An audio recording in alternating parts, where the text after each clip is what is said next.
Hello बच्चों, welcome to my channel RNGK hub. आज हम देखने वाले हैं एडगेट अभ्यास पुस्तिका भाषा भारती कक्षा 6 का पाठ 1 से पाठ 5 तक का संपूर्ण हल। आइए देखते हैं। देर न करते हुए अपन वीडियो को स्टार्ट करते हैं। पाठ 1 से पाठ 5 तक का संपूर्ण हल। और हाँ, यदि आपने अभी तक मेरे चैनल को सब्सक्राइब नहीं किया है तो सब्सक्राइब ज़रूर कर लें। इससे आने वाले सारे वीडियो के नोटिफिकेशन सबसे पहले आपके पास पहुँचेंगे। ओके बच्चों, तो चलिए आइए देखते हैं अपन पाठ 1 विजय विश्व तिरंगा प्यारा। बहुविकल्पीय प्रश्न। प्रश्न नंबर, इसकी शान न जाने पाए चाहे जान भले ही जाए। पंक्ति किसके संबंध में कही गई है? तो आप इस पर सी वाले पर राइट लगाइए, ध्वज के संबंध में कही गई है। प्रश्न नंबर 2, तिरंगे झंडे में रंगों का ऊपर से नीचे क्रम होता है, कौन सा होता है? सबसे ऊपर केसरिया होता है, फिर सफ़ेद होता है, फिर हरा होता है। तो आपको ऑप्शन सी पर राइट लगाएंगे। प्रश्न नंबर 3, शुद्ध वर्तनी वाला शब्द है स्वतंत्रता, ऑप्शन ए पे राइट लगाइए। प्रश्न नंबर 4, ध्वजारोहण के समय कौन सा गीत गाया जाता है? तो आप लिखें जन गण मन, ऑप्शन सी डी। प्रश्न नंबर 5, विश्व शब्द का पर्यायवाची है, ऑप्शन ए जगत। इस तरीके से आपके 5 प्रश्न हो गए बच्चों। अब अपन खाली स्थान देखते हैं। नीचे दिए गए शब्दों में से उचित शब्द चुनकर रिक्त स्थानों की पूर्ति कीजिए। नीचे दिए गए शब्दों में से उचित शब्द चुनकर रिक्त स्थानों की पूर्ति कीजिए। यहाँ पे कुछ शब्द दिए, अपन को उचित स्थान देके रिक्त स्थान पूर्ति करना है। जैसे कि प्रश्न नंबर 6 में, युद्ध के मैदान में मित्रता को देखकर वीरों का जोश बढ़ता है, यहाँ पे आएगा मित्रता। प्रश्न नंबर 7 है, तिरंगे का सम्मान मातृभूमि के सम्मान के बराबर है। 8वां में देखिए, बल्ली बल्ली जान का अर्थ है नछावर होना। 9वां है, संबंध पराजय का विजय से है, वही संबंध शत्रुता का मित्रता से है। प्रश्न नंबर 10, प्रभात फेरी, ध्वजारोहण, राष्ट्रगान, मिष्ठान वितरण शब्दावली से संबंधित है। किससे संबंधित है? राष्ट्रीय पर्व से। राष्ट्रीय पर्व के दिन अपन ये सब करते हैं, प्रभात फेरी निकालते हैं, ध्वज फहराते हैं, राष्ट्रगान करते हैं, मिष्ठान बांटते हैं। अब आप आगे देखिए अति लघुत्तरीय प्रश्न। प्रश्न नंबर 11, विजय विश्व तिरंगा प्यारा कविता के अनुसार सरसाने शब्द का अर्थ क्या है? तो आप लिखें हरा भरा। 12वां प्रश्न है, तन मन शब्द युग में किस प्रकार विराम चिन्ह का प्रयोग किया गया है? योजक चिन्ह का। किसका किया गया है? योजक चिन्ह। चलिए आगे देखते हैं 13वां वाला प्रश्न क्या है। मातृभूमि शब्द का प्रयोग कर एक वाक्य बनाइए। तो आप लिख सकते हो, भारत मेरी मातृभूमि है। प्रश्न नंबर 14, वीरों के मन में जोश कब उत्पन्न होता है? वीरों के मन में अपने प्रिय तिरंगे को देखकर जोश उत्पन्न होता है। अब अपन देखते हैं लघु उत्तरीय प्रश्न। प्रश्न नंबर 15, आप अपने राष्ट्रीय ध्वज को कैसे पहचानेंगे? तो आप लिख सकते हैं, ये 3 रंग का होता है, सबसे ऊपर केसरिया, फिर सफ़ेद, फिर हरा होता है, और सफ़ेद रंग पर 24 तीलियों का चक्र बना होता है, जिसे अशोक चक्र भी कहते हैं। प्रश्न नंबर 16 है, ध्वजारोहण के लिए आपको कौन कौन सी वस्तुओं की आवश्यकता होती है? तो आप लिखें, तिरंगे की होगी, रस्सी होगी, पुष्प फूल भी चाहिए, और एक डंडे की भी आवश्यकता होगी।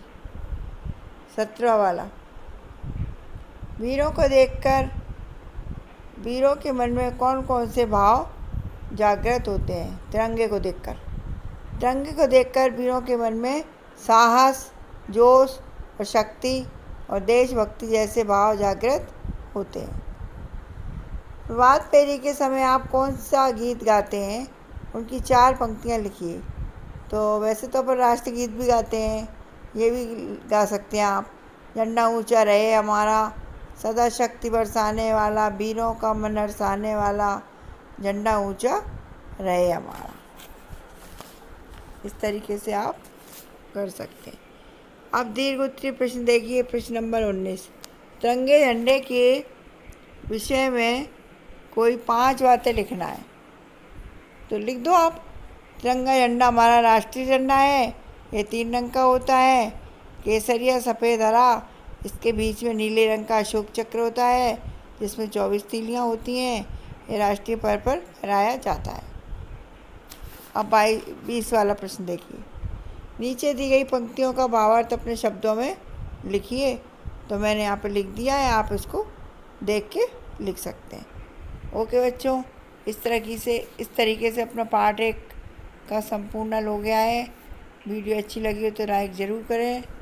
और एक बहुविकल्पीय प्रश्न अविकारी शब्द है, प्रति, गाय, तुम्हारा, खा। तो इसमें ऑप्शन ए प्रति पे आप राइट लगाइए। प्रश्न नंबर 2, जीभ कोमल है, दांत कठोर हैं, कथन किसका है? ऑप्शन है डी कन्फ्यूशस का।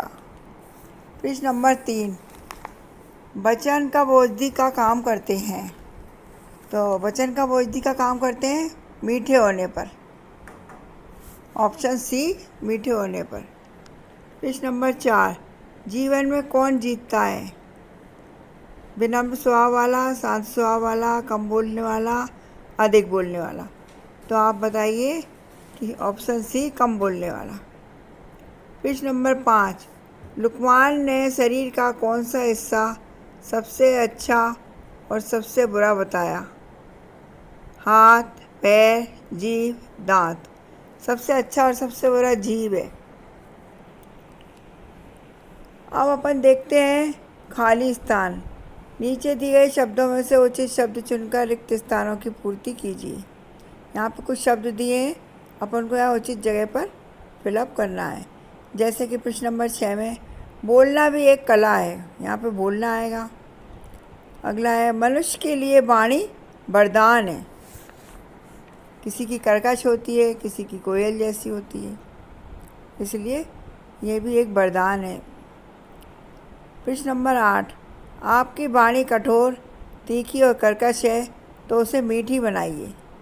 प्रश्न नंबर 9, वाणी के सदुपयोग से स्वर्ग नरक भी बन सकता है और दुरुपयोग से स्वर्ग भी नरक में बदल सकता है। अगर अपन वाणी का सदुपयोग करेंगे तो स्वर्ग नरक भी बन सकता है और दुरुपयोग से स्वर्ग भी नरक में बदल सकता है। 10वां प्रश्न है इम्तिहान शब्द का अर्थ क्या है? तो आप यहाँ लिखिए परीक्षा। अब अपन देखते हैं अति लघु उत्तरीय प्रश्न। कटु सत्य को प्रिय और मधुर कैसे बनाया जा सकता है? उत्तर में आप लिखें मीठी वाणी बोलकर मधुर बनाया जा सकता है। हमें हमेशा मीठी वाणी बोलना चाहिए। अब प्रश्न नंबर 12 है मीठी एवं कर्कश वाणी के लिए किन किन पक्षियों का उदाहरण दिया जाता है? कोयल और कौआ। कोयल की वाणी मीठी थी और कौए की कर्कश थी। 13वां वाला है पाठ के आधार पर जिज्ञासु शब्द का अर्थ बताइए। तो जिज्ञासु शब्द का अर्थ है जानने की इच्छा रखने वाला या जिज्ञासा रखने वाला है, ये भी लिख सकते हैं आप। 14वें वाले में लिखिए महाभारत का युद्ध क्यों हुआ था? इसके उत्तर में आप लिखिए महाभारत का युद्ध कटु वचन के कारण हुआ था। अब देखते हैं लघु उत्तरीय प्रश्न। प्रश्न नंबर 15, वाक् चातुर्य क्या है? स्पष्ट कीजिए। वाक् चातुर्य से कटु वचन को मधुर और प्रिय बनाया जा सकता है। वाक् चातुर्य से हम अपनी बात को बड़ी आसानी से कह सकते हैं, मतलब अपने आप में चतुराई होगी तो अपन अच्छे से उस बात को कह सकते हैं। प्रश्न नंबर 16, बाता नाती पाइए बाता नाती पाँव लोकोक्ति का आशय लिखिए। यदि आप अच्छी बात करते हो तो आप किसी को भी अपना बना सकते हो, परंतु कटु वचन से आपको कोई पसंद नहीं करेगा। मतलब बातों में वो शक्ति है कि अपना भी बन जाता है और दुश्मन भी। प्रश्न नंबर 17, दिए गए शब्दों के हिंदी समानार्थी शब्द लिखकर वाक्य में प्रयोग कीजिए। यहाँ पे कुछ शब्द दिए हैं, उनके समानार्थी शब्द लिख के वाक्य में प्रयोग करना है। कामयाब यानी सफलता, मेहनत करने वालों को कामयाबी मिलती है। दूसरा है गुलामी, मतलब दस्ता, किसी की गुलामी नहीं करना चाहिए। और तीसरा है होशियार यानी समझदार, राम बहुत होशियार है। अब अगला देखते हैं अपन प्रश्न नंबर 18। वाणी का किस प्रकार उपयोग करने से स्वर्ग और नरक की प्राप्ति होती है? तो आप लिख दो, वाणी का सदुपयोग करने से स्वर्ग और दुरुपयोग करने से नरक की प्राप्ति होती है। अब दीर्घ उत्तरीय प्रश्न है, आप जब किसी से मधुर वचन कहते हैं तो आपको क्या लाभ होते हैं? उत्तर में आप लिखिए, मधुर वचन बोलने से कठिन कार्य भी सरल हो जाता है, बिगड़े हुए काम भी आसानी से हो जाते हैं, सुनने वाले की आत्मा तृप्त होती है, क्रोध और घृणा के भाव नष्ट हो जाते हैं मधुर वचन से। अब 20वां वाला प्रश्न है, सत्य कभी कभी कड़वा भी होता है, परंतु उसे कहने से पूर्व कौन कौन सी सावधानियां रखनी चाहिए? सच कहना एक अच्छी बात है, परंतु जिस तरह से आप कड़वा सच कहते हैं वह ठीक नहीं होता है। हमें सच ऐसे तरीके से कहना चाहिए कि किसी को बुरा ना लगे और अपनी बात भी उस व्यक्ति तक पहुंच जाए। ठीक है बच्चों। हार की जीत। तो बच्चों अपन, यदि आप मेरे चैनल पर पहली बार आए हैं तो पहले तो आप सब्सक्राइब ज़रूर कर लें, और वीडियो अच्छी लगे तो लाइक भी ज़रूर कीजिए। चलिए आइए अपन देखते हैं पाठ का संपूर्ण हल। पहला क्वेश्चन है बहुविकल्पीय प्रश्न। प्रश्न नंबर 1, मैं आपका दास हूँ कथन किसका है? किसने कहा? तो आप लिखिए ऑप्शन बी, खड़क सिंह ने। प्रश्न नंबर 2, उनका घोड़ा बलवान था, वाक्य में विशेषण शब्द कौन सा है? तो इसका आंसर है सी, बलवान। प्रश्न नंबर 3, मनुष्यता शब्द में प्रत्यय क्या है? तो आप लिखेंगे ऑप्शन सी, ता। प्रश्न नंबर 4, खड़क सिंह का हृदय परिवर्तन कैसे हुआ? तो आप लिखें ऑप्शन बी, बाबा भारती के विचारों से। और 5वां वाला है, प्रत्यय शब्द से, प्रसन्न शब्द से भाववाचक संख्या बनाने के लिए किस प्रत्यय शब्दांश का प्रयोग करेंगे? तो आप लिखेंगे ऑप्शन बी, ता, प्रसन्नता हो जाएगा। अब नीचे दिए गए शब्दों में सोचित शब्द चुनकर रिक्त स्थानों की पूर्ति कीजिए। प्रश्न नंबर 6 है, रात्रि के अंधकार में तारे, आप लिखो टिमटिमाते हैं। 7वां वाला है, सुल्तान की कीर्ति बाबा भारती को खींच लाई। प्रश्न नंबर 8, घोड़े के बोलने की को कहते हैं, क्या कहते हैं? हिनहिनाना। 9वां वाला है, उनके आश्चर्य का ठिकाना ना रहा, वाक्य में उनके सर्वनाम है। प्रश्न नंबर 10, ऐसा मनुष्य नहीं देवता है, वाक्य बाबा भारती के लिए कहा गया था। किसके लिए कहा था? बाबा भारती के लिए। अब अपन देखते हैं अति लघु उत्तरीय प्रश्न।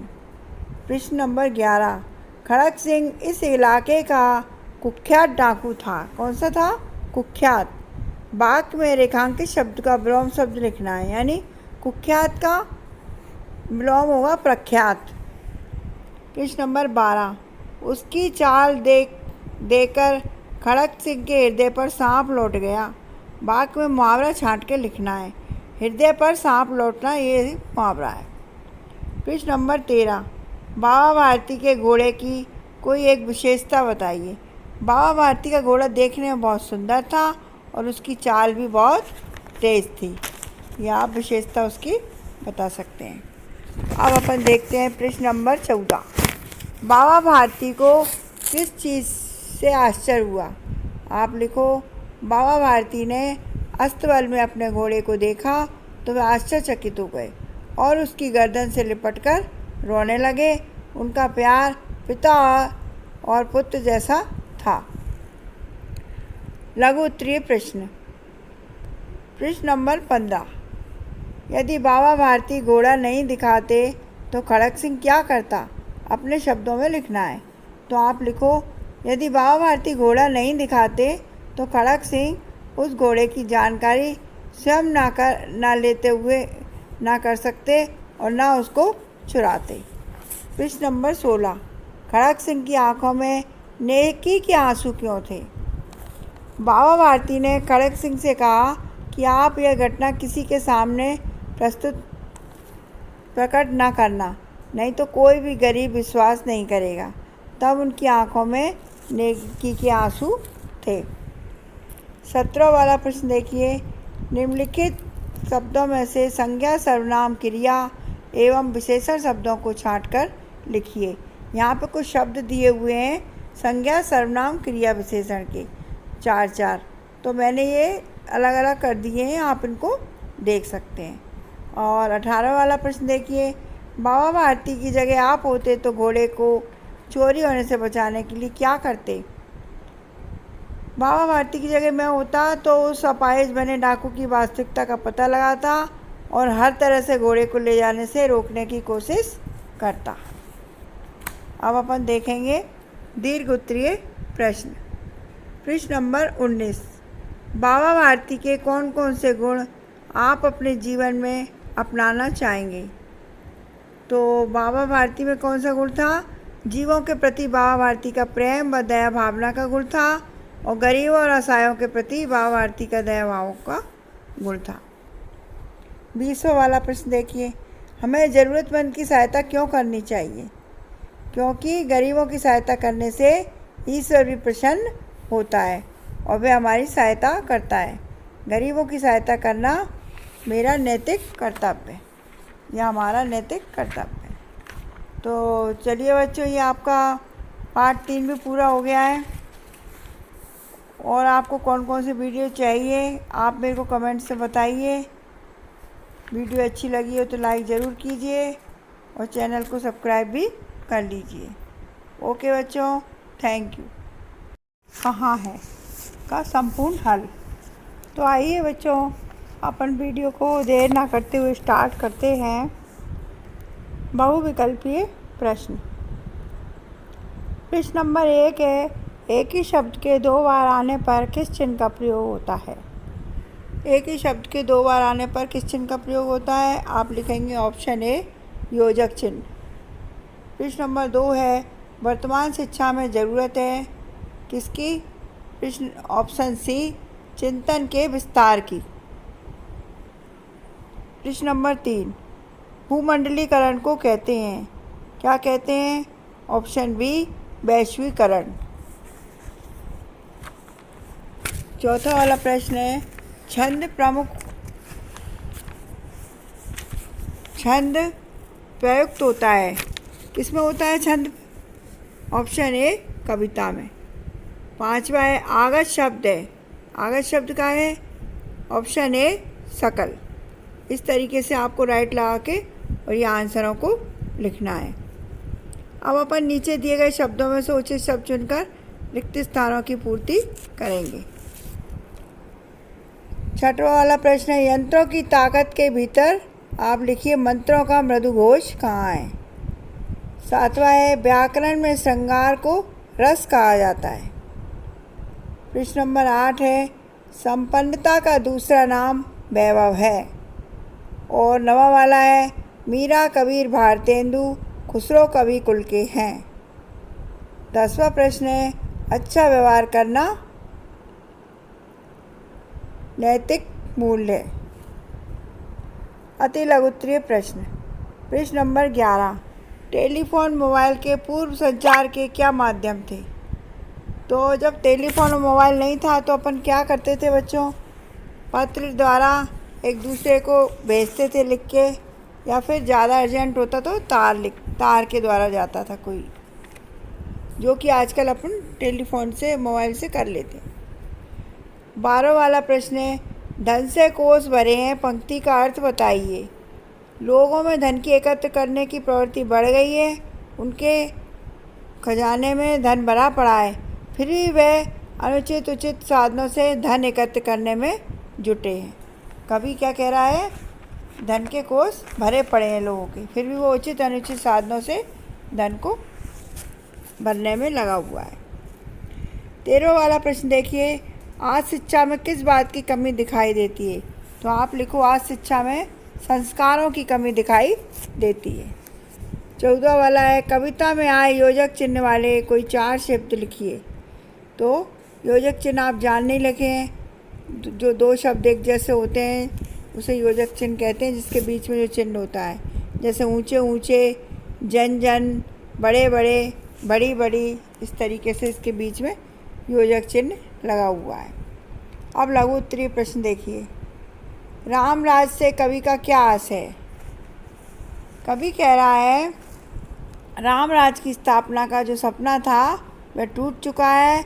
रामराज का केवट भाव नाव चलाकर स्वधर्म का पालन करने वाला पता नहीं कहाँ छिप गया, यह कवि का आशय है। 16वां प्रश्न है, निम्नलिखित आगत शब्दों के लिए हिंदी समानार्थी शब्द लिखिए। जैसे कि मतलब पहले आगत शब्द थे टेलीविज़न, अब उसका समानार्थी शब्द क्या है? दूरदर्शन।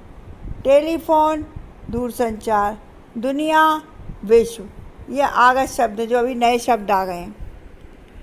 17वां वाला प्रश्न देखिए, इस बदलते युग में परिवार को किस प्रकार जोड़े रखे जा सकता है? आंसर में लिखिए, इस बदलते युग में परिवार को एक दूसरे की सहायता करके जोड़ा जा सकता है।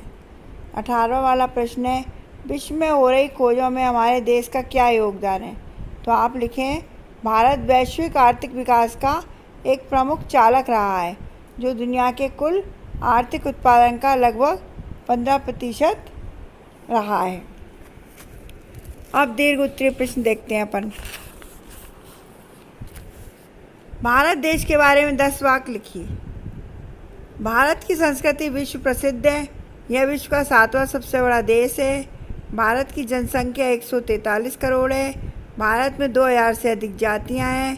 1652 भाषाएं हैं। 9 धर्म हैं। अलग अलग धर्म के लोग एक साथ खुशी से रहते हैं। भारत एक कृषि प्रधान देश है। इस तरीके से आप लिख सकते हैं। अब 20वां वाला प्रश्न है, प्रमुख भारतीय मूल्य कौन कौन से हैं? उसमें से आपको सबसे अच्छा मूल्य कौन सा लगा और क्यों? तो आज दुनिया के 8 से ज़्यादा देशों में राष्ट्र प्रमुख भारतीय मूल्य के हैं। अब बच्चों, आपके लिए इतनी ही जानकारी ज़रूरी है। का पार्ट 5, जिसका नाम है व्याकरण परिवार।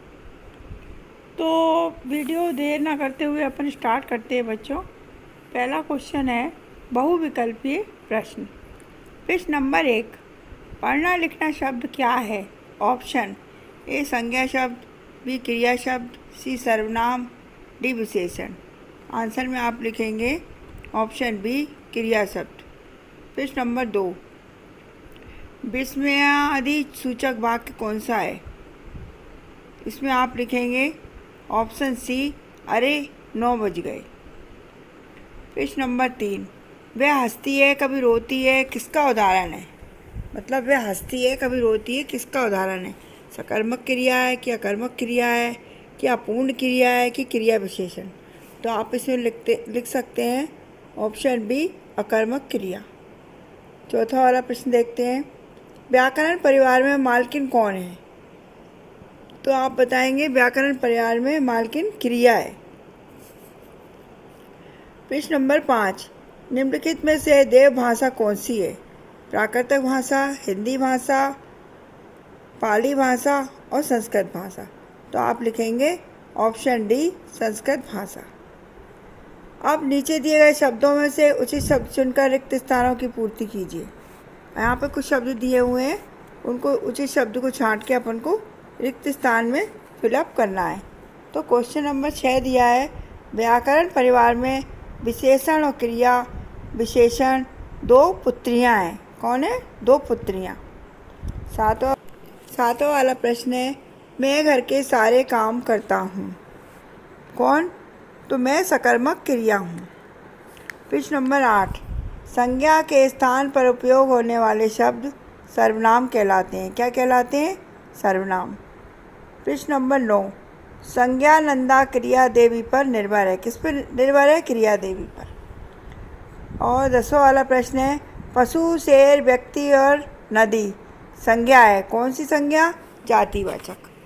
यहाँ पे आएगा जातिवाचक संज्ञा। अब 11वां वाला प्रश्न देखेंगे अपन बच्चों, अति लघु उत्तरीय प्रश्न। संज्ञा शब्दों के स्थान पर प्रयोग होने वाले 3 शब्द लिखिए। तो संज्ञा शब्द के स्थान पर क्या प्रयोग होता है? सर्वनाम। तो आप लिखिए मैं, वह, तुम। 12वां वाला प्रश्न है, अकर्मक क्रिया के कोई 2 उदाहरण लिखिए। शीला हंसती है, बच्चा रो रहा है। इसमें कोई क्रिया नहीं हो रही, यह अकर्मक क्रिया हुई। प्रश्न नंबर 13, विशेषण शब्द के कोई 4 उदाहरण लिखिए। पानी गर्म है, पानी ठंडा बहुत है, घोड़ा काला है, वह गोरा है। इसमें गर्म, ठंडा, काला और गोरा ये चारों विशेषण हैं। प्रश्न नंबर 14 में देखिए आप, मैं भोपाल जाता हूँ वाक्य को भविष्य काल में बदलिए। भविष्य काल में बदलना है तो आप लिखेंगे मैं भोपाल जाऊँगा। अब लघु उत्तरीय प्रश्न देखेंगे। प्रश्न नंबर 15, निम्नलिखित विराम चिन्हों के बारे में लिखिए। अल्प विराम, इस चिन्ह का प्रयोग वाक्य के बीच में करते हैं। पूर्ण विराम, वाक्य पूर्ण होने पर इस चिन्ह का अपन प्रयोग करते हैं। अब 16वां वाला प्रश्न है, समुच्चय बोधक शब्दों के प्रयोग करने की आवश्यकता कब होती है? तो उत्तर में आप लिखिए, समुच्चय बोधक शब्दों का प्रयोग 2 या 2 से अधिक शब्दों को जोड़ने से होता है। अगला है प्रश्न नंबर 17, हिंदी भाषा को हिंदी कहना कैसे शुरू हुआ? उत्तर, हिंदी भाषा का जन्म संस्कृत भाषा से हुआ है। प्राकृतिक भाषाओं से अपभ्रंश भाषा विकसित हुई है। इसी अपभ्रंश भाषा से हिंदी कहना शुरू हुआ है। 18वां वाला प्रश्न है, निम्नलिखित गद्यांश से विशेषण शब्दों को छांटकर लिखिए। सुंदर, शहर, चौड़ी सड़कें, हरियाली, ये बड़े बड़े बगीचे, ये क्या है? विशेषण। अब दीर्घ उत्तरीय प्रश्न है, विराम चिन्हों का उचित प्रयोग करते हुए अपने बारे में 5 बातें लिखिए। मेरा नाम राहुल है, मैं कक्षा 7 में पढ़ता हूँ, मैं कभी कभी विद्यालय जाता हूँ। अरे आज मैं विद्यालय जाना भूल गया, क्या तुम मेरे घर पर आओगे? इसमें जो भी मतलब उचित विराम चिन्ह है मैंने सारे ही उपयोग कर दिए, आपकी समझ में आ ही जाएंगे पढ़ेंगे तो। प्रश्न नंबर 20 देखिए, संस्कृत भाषा के बारे 5 वाक्य लिखिए। पर हाँ, अभी तक आपने मेरे चैनल को सब्सक्राइब नहीं किया है तो सब्सक्राइब ज़रूर कर लें, इससे आने वाले सारे वीडियो के नोटिफिकेशन सबसे पहले आप देख पाएंगे। अब 20 वाला प्रश्न देखते हैं अपन, संस्कृत भाषा हमारे देश की प्राचीन भाषा है। संस्कृत से ही हिंदी भाषा का जन्म हुआ है। संस्कृत भाषा को देवताओं की भाषा भी कहा जाता है। इस तरीके से अपन इस पाठ को पूर्ण हो गया है आपका। वीडियो अच्छी लगी हो तो लाइक ज़रूर कीजिए। ओके बच्चों, थैंक यू।